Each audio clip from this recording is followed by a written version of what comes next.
I'm from Willmar, Minnesota. It's about an hour and a half away from Blaine, so I get to be really close to home and get to go home every once in a while. I'm from Brookfield, Wisconsin, so it's kind of close, not too far. I can go home. I'm from Helena, Montana.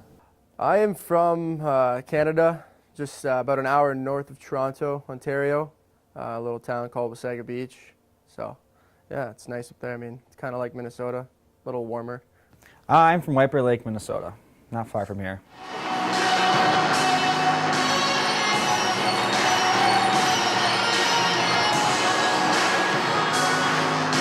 Yep, I'm with the billet. I'm with Eric and Carrie, and then they have two kids, Isaiah and Jacob, and I love them to death. They're awesome. Yeah, I actually am building with a kid and his mom that I played with in Montana 2 years ago, so I already priorly knew them before I came here, which is kind of nice to not have to come into a new family and have no idea whether I'd like them or not. My billet family's great, actually. I love them. They treat me well.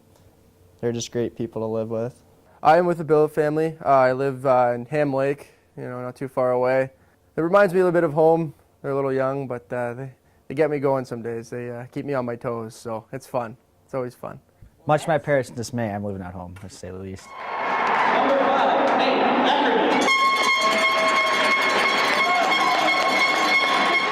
Yep, I currently work actually at the rink here at Fogarty. We haven't really started working very hard yet, but hopefully eventually I'll be able to rake in the dough and start making some money, doing some exams. So I actually work at a hockey store, Pure Hockey, with one of the other guys, Sully.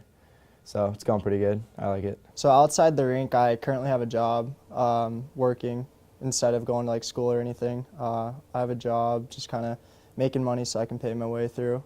So I have to volunteer. I actually cannot work down here because I am Canadian. I don't have a visa to work, so it's kind of hard for me, especially. And then when I do, when January rolls around, I have to start up classes because I will be turning 21, and I can't not go without that and play. So yeah, so it's gonna be tough. I mean, having a full school schedule while playing games, but I'm looking forward to what's to come for it. So I mean, I'm gonna be ready for it. But yeah.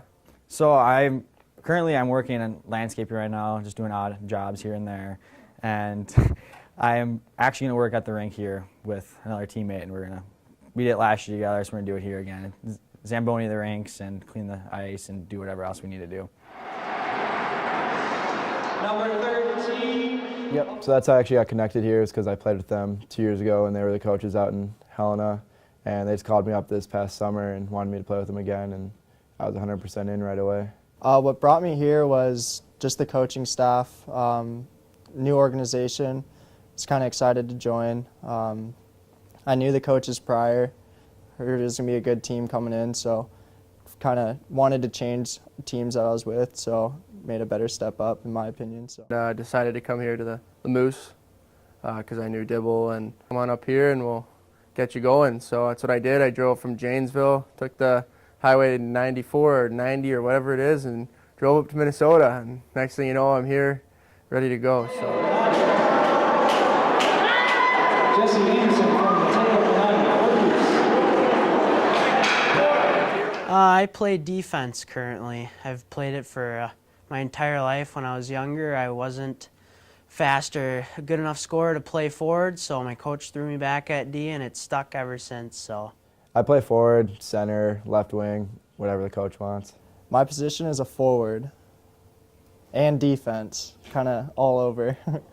I play forward. I can play center, left, right, doesn't matter. So I like all of them. So I play D too, but I leave that to the defenseman. Well, I'm mainly a forward, but I do play goalie and D. So I play it all, but I'm mainly forward.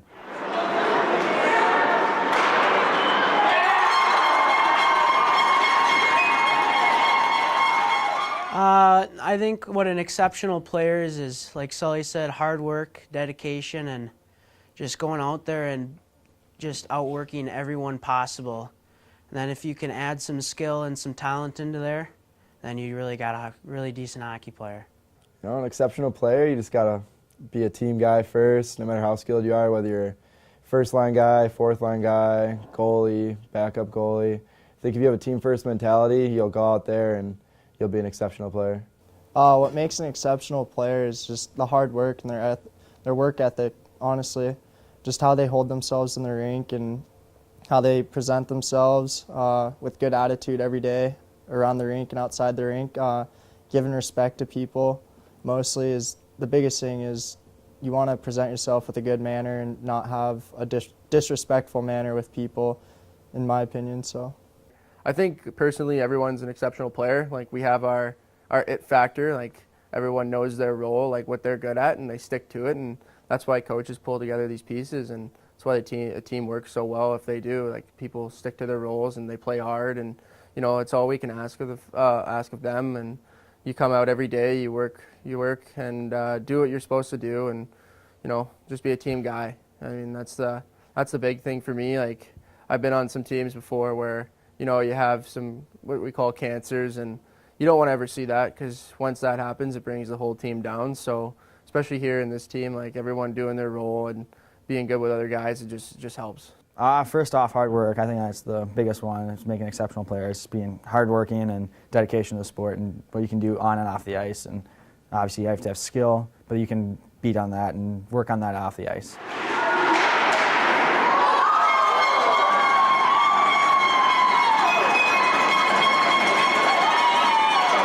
My abilities to the team, I think, are to defend the back end, make sure that goals aren't coming in, and being able to get it to our scorers as quickly as possible when I can get the puck on my stick and get it up ice.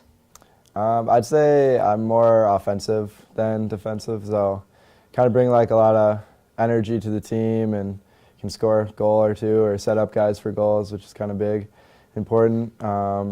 Defensive side, I try my best, but it's not my strong suit. My ability with the team, the way I contribute would be hitting. I like to hit, so we don't have a lot of guys that hit, in my opinion. We just kind of need some bodies out there, so. I don't know. I'd say I like to hit. I'm Canadian, so I like to get in there, get my body going, grabbing the puck, getting out of the corner, trying to shoot, and hopefully score for the guys and setting up some plays. I guess I like to play in more of a North American, Canadian style game where you just go, go, go. So. Not the biggest guy out there, so I don't play the body very much, so I'm not big on that. But I bring my ability of like speed, hard working, skill, and just moving of the puck basically.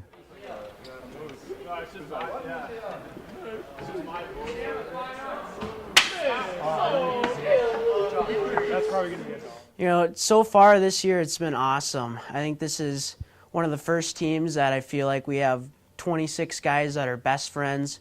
We all like hanging out with each other. There's no cliques, and everyone actually seems to really enjoy each other and like playing with each other. And I think you definitely click more with like certain people, so that's kind of easy. It kind of just comes natural. But like the new guys, like the guys who've never been away from home, or the guys you don't necessarily click with, it's a little harder. So you just kind of gotta talk it through with them, like almost go out of your comfort zone and just try to get to know the guys that you wouldn't regularly talk to or that are new and like this is a different experience with. And I think that can help kind of expand like how they feel and how they'll talk. And like some guys open up right away, some guys open up a couple weeks later. It just takes a little bit of time of talking and getting to know everyone. I would say the hardest part about getting to know each other just on a new team and not a lot of people knowing each other is the first week is the hardest.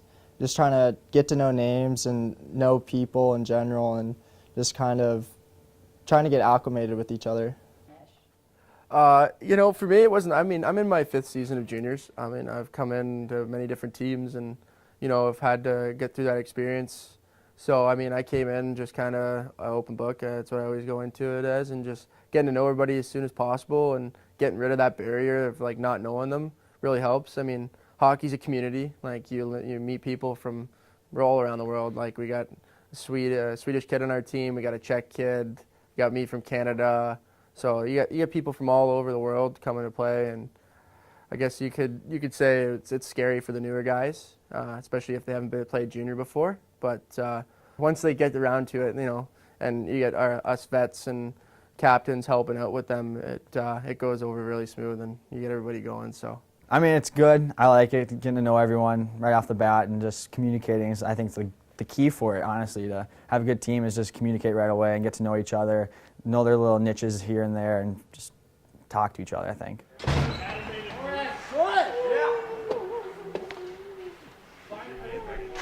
I think it's something that's always been natural to me. I've always been able to think on the ice quickly, and then you just kind of practice repetition, and you keep going from there to get your reaction time up.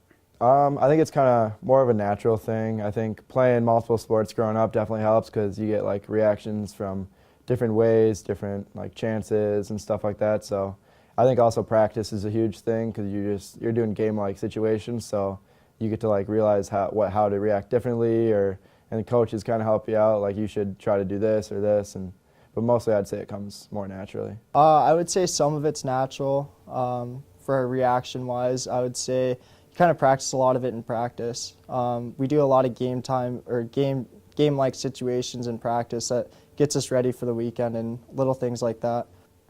I think everybody gets some of it naturally, but definitely train for it. Like, I used to play a bunch of sports, like and stuff like that, and I used to do racquetball all the time just for a reaction. I mean, it's probably not the same, but it's hard to see that thing when it gets moving around. So, but yeah, there's some training to it. We have a bunch of repetition on the ice. We go over things. You got to know where guys are going, and it all comes down to reading and reacting. So, I mean, ever since I've grown up, coach always says, think a play ahead, and you try and do as best as you can. So, I mean, in hockey, I think it's natural. I mean, mostly natural, but again, off the ice is a big thing.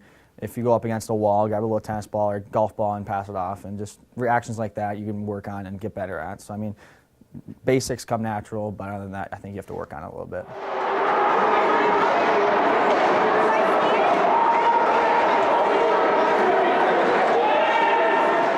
Definitely. I think communication with us is just key to being able to put a hockey team together and win a lot of games. Along with that focus, I think we all have been able to put those two together to get some wins this season.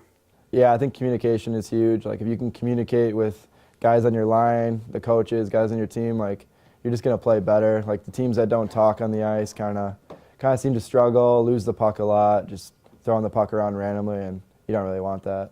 For focusing and stuff like that, yeah, I would say for your reaction and being ready for everything, you want to practice it mostly and just be ready and focus on the little things that you need to do in the game and on the ice and off the ice. It really gets your mind ready for the game. I think everybody gets some of it naturally, but definitely train for it. Like, I used to play a bunch of sports, like and stuff like that, and I used to do racquetball all the time just for a reaction. I mean, it's probably not the same, but it's hard to see that thing when it gets moving around. So, but yeah, there's some training to it. We have a bunch of repetition on the ice. We go over things. You got to know where guys are going, and it all comes down to reading and reacting. So, I mean, ever since I've grown up, coach always says, think a play ahead, and you try and do as best as you can. So, yeah, reading and reacting, I think, is, big key to the game, and communication is another one. So, like, for example, just say you don't know where anyone is, but you can hear someone, and just the echo of it or perception of where someone would be is a big part of it. So if you don't see him directly, you know where he is by just hearing them and whatnot. So I think that's a big key to it, too. Hey, for like a transition, do you want one of us like to fake punch the camera? You could. Hey, Harding, you want to do it? All right, sweet. I have my rituals that I do.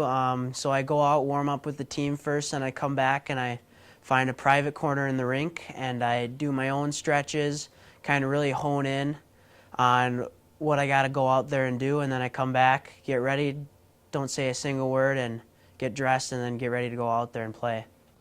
So I usually make a playlist before each season with like 6 or 7 songs, and I listen to the same songs before every game. And for team warm-ups, usually I just go through the motions or whatever, and then I go off on my own after, kind of like mentally prepare. Like I'll sit down and kind of like think about what to do my own thing, and then once I'm done listening to my music, then I take my headphones off and just talk to the guys and try to like kind of be loose before the game. How I prepare mentally, usually don't talk to a lot of people. Usually put my left side on before my right side, and then just kind of in warm-ups, just get a feel throughout everything, just make sure I can handle the puck well and make sure I'm shooting properly and just getting little passes in too. If I break my routine, yeah, it normally kind of throw me off. It'll rattle me a little bit, but more like in the game, it just kind of comes naturally, just you're ready, focused. As long as you kind of break little things, it's okay in my opinion. But if you break a major thing, it'll throw you off, that's for sure. So my routines, I'm very strict on it, I guess. Kind of like I talk to the guys before we get to the rink, and then I get to the rink and I put my headphones in and I start to get zoned in. I mean, I go out for the warm-ups with the guys. I'm usually the last guy in every lineup, and then, I jog back in and everybody goes into the room. I usually sit outside, wait till about, depending on game time, about 15 minutes before warm-ups, and then I finally come into the room and start getting ready. And and then I get on the ice and start warm-ups, but I usually try not to get ready before 15 minutes. I don't know, it's just a thing I've followed for a while, so I've just been stuck to it. Honestly, as I've gotten older, when I was younger, I used to be really strict. Headphones on, don't talk to anyone else, and just sit in my stall, get ready as myself. And lately I've been just loose, and then at times put my headphones on, just listen to music and get ready right as I'm getting dressed. But other than that, I'm just basically getting loose. I usually eat a peanut butter jelly sandwich about 2 hours before the game. It's about one of the main things I do. And then drink a big thing of water and whatnot before, and then just go on the ice and prepare for the game, stay loose a little bit.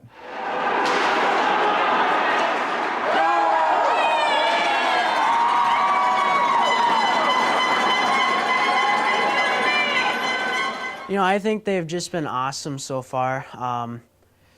They've set us all down and asked us all what our goals are and what we want to achieve in the season, where we want to be at the end of the year and where we want to be next year. And so they've really seemed like they've taken an interest in every one of us individually to help us succeed and help us get to the next level, which I think is great. They're helping big time. Like, they've already been talking to schools for next year and contacting me on like where I want to play next year and like the location and stuff. So I think it's important that they actually show they care and have an interest in where we're going to be next year, even though they're not going to be the coaches. Like, they obviously want to try to see people move up and move on to school because it's kind of like a pride thing for them. So they do a great job of it.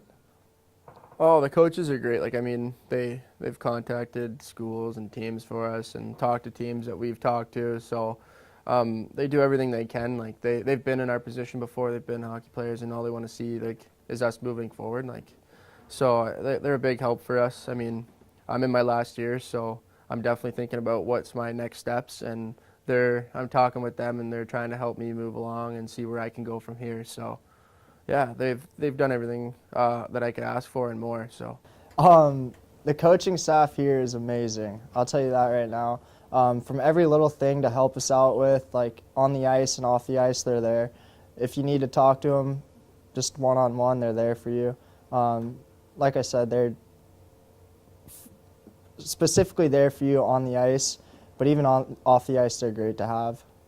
Very good. I came in the season late. I was in a different team, so coming in here late, they've been very accepting to me coming in here, and just really good trying to get us places and moving up or get what our goals would be in the rest of the season.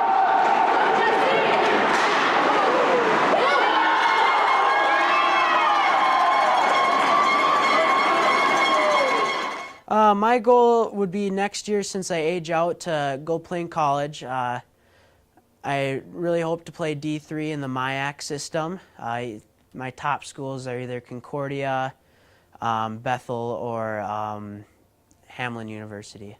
I'd love to stay in this area. I love playing in Minnesota. So next year I want to be playing D3 hockey. If not, then ACHA D1 club. I'd like to be somewhere out on the East Coast, like in Boston or New York, but we'll see how it plays out. My goals are to try to make college Division III if I can, or ACHA Division I club.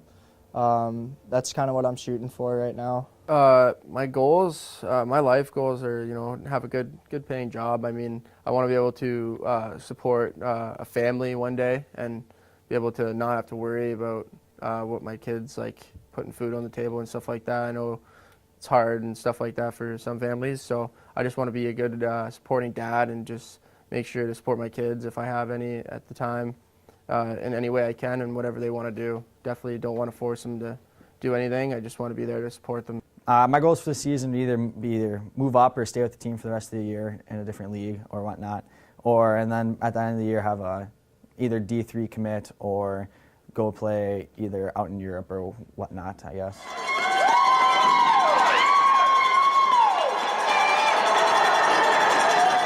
I try to dish it out.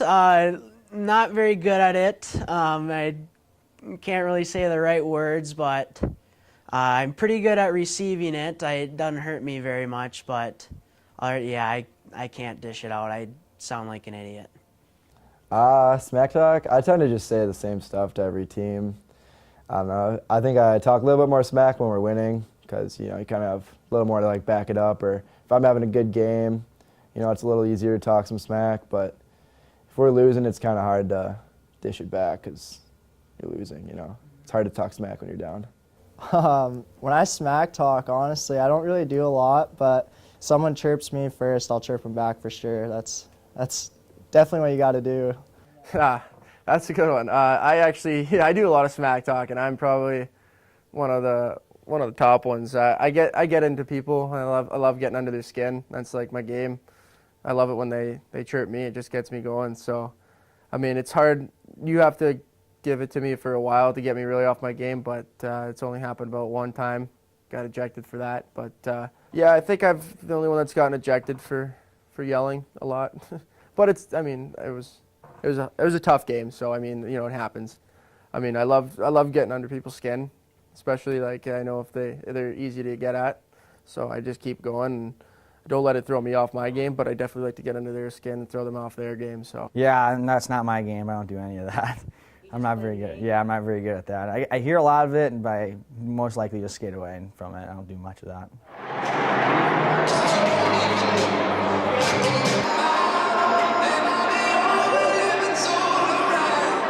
Yeah, I think they're helpful. I think the refs are helpful. If they weren't to break them up, I think it'd just keep escalating until pretty much the entire bench was out there throwing punches. So in that aspect, I think they do a good job. Other than that, I wish they'd kind of stay out of the way a little bit more, let us play. But, you got to call penalties and to keep the game safe and fair for sure. I think yes and no. I think it's good when they kind of break up little scrums because you don't want it to get out of hand. You don't want the game to escalate into just a brawl and stuff. I mean, sometimes they get in the way a little too much, but for the most part, I think they handle it pretty well and let us kind of talk to them and like have our own opinion on what happened and stuff like that. When the refs talk to us, honestly, I don't like talking to the refs because sometimes they're mean. They kind of sometimes say the wrong things to you. It can change the way you think of that penalty or change the way that little scrum happened in front of the net or something like that. And you can disagree with them or sometimes you can agree with them. So it's really hit and miss with the referees. I mean, yeah, like they're trying to, like especially like for fights, they got to get in there at a certain point and.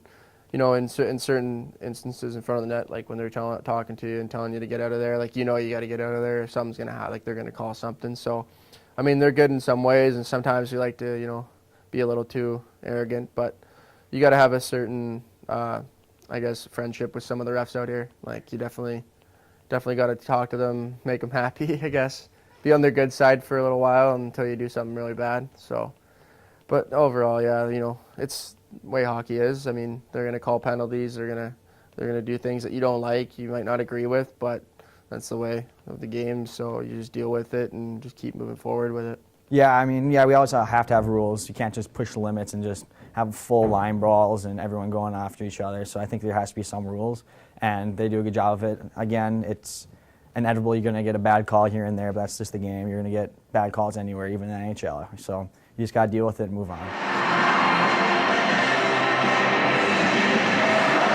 I have absolutely no idea where I see myself in 5 years. It scares the heck out of me.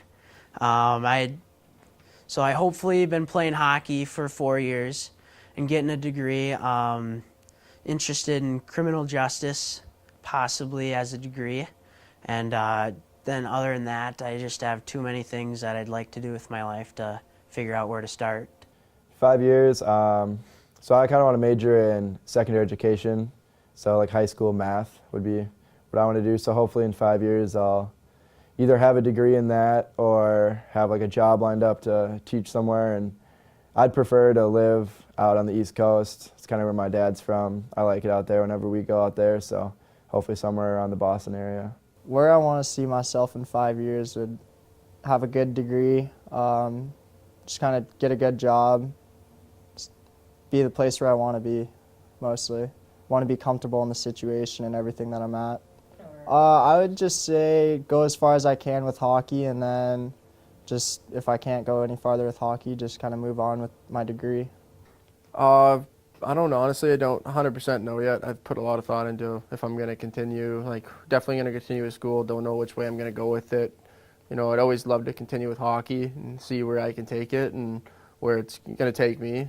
But if I were to have to, you know, if it was the end of the year and I had to pick and had to stop hockey, you know, I definitely want to go into something with like science, biomedical sciences, or, you know, criminal justice. So those have been my two since I finished high school, and they're just the two I kept open from there. So Hopefully have a degree, and honestly I don't know where I'm going to go to school yet or anything like that, but preferably be in engineering or some kind of medical field like physical therapy, or even all the way up to the anesthesiologist or a doctor of some sort. Just something along that line. I've been around enough doctors. I've done a lot of engineering classes and schooling through the years, so those are what I've liked and my goals for the next 5 years. And then obviously after college, go to have a family or something and have a nice house and just live a good life, simple life.